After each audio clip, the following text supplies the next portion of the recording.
রাজ্য পুলিশ প্রশাসনে বড়সড় রদবদল নবান্নর। রবিবার দুপুরে ভবানী ভবন থেকে জারি করা এক নির্দেশিকায় একসঙ্গে 27 জন পুলিশ ইন্সপেক্টরকে বদলি করা হয়েছে।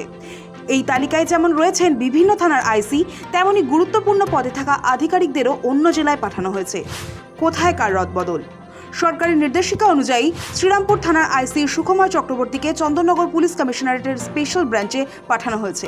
তার জায়গায় শ্রীরামপুরের দায়িত্বে সিআইডির ইন্সপেক্টর সুদীপ্ত চক্রবর্তী। একইভাবে জলপাইগুড়ি কোতোয়ালি থানার আইসি সঞ্জয় দত্তকে পাঠিয়ে দেওয়া হয়েছে দার্জিলিংয়ের ডিআইবিতে।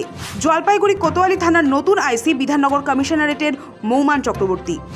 দমদম থানার আইসি সুপ্রকাশ পটনায়ককে বদলি করে আইবিতে পাঠানো হয়েছে।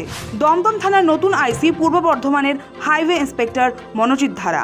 এছাড়াও ব্যারাকপুর কমিশনারেটের নিমতা ও জগদ্দল থানা, বীরভূমের রামপুরহাট, পশ্চিম মেদিনীপুরের কোতোয়ালি ও কেশপুর সহ একাধিক থানার দায়িত্বে রদবদল করা হয়েছে। বদলির এই তালিকায় দক্ষিণ দিনাজপুর, মুর্শিদাবাদ এবং ডায়মন্ড হারবার পুলিশ জেলার আধিকারিকদের নামও রয়েছে।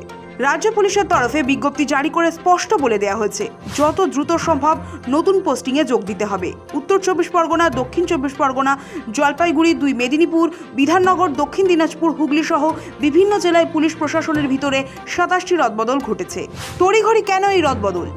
সাধারণত নির্বাচনের দীর্ঘক্ষণ ঘোষণার পরেই রাজ্য প্রশাসনের রাশ চলে যায় নির্বাচন কমিশনের হাতে। সেক্ষেত্রে কোনো আধিকারিকের বদলি করতে গেলে কমিশনের অনুমতি প্রয়োজন হয়।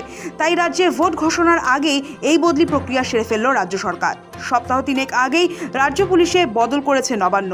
রাজ্যের 4 আইপিএস অফিসারকে বদলি করা হয়। আলিপুরদুয়ার, বসিরহাট, জঙ্গিপুরের পুলিশ সুপার এবং পশ্চিমবঙ্গ গোয়েন্দা বিভাগের আইবি সিনিয়র সুপারকে বদলি করা হয়। এবার ভোট ঘোষণার ঠিক আগেই তড়িঘড়ি বদলি করা হলো বেশ কয়েকজন আইসিকে।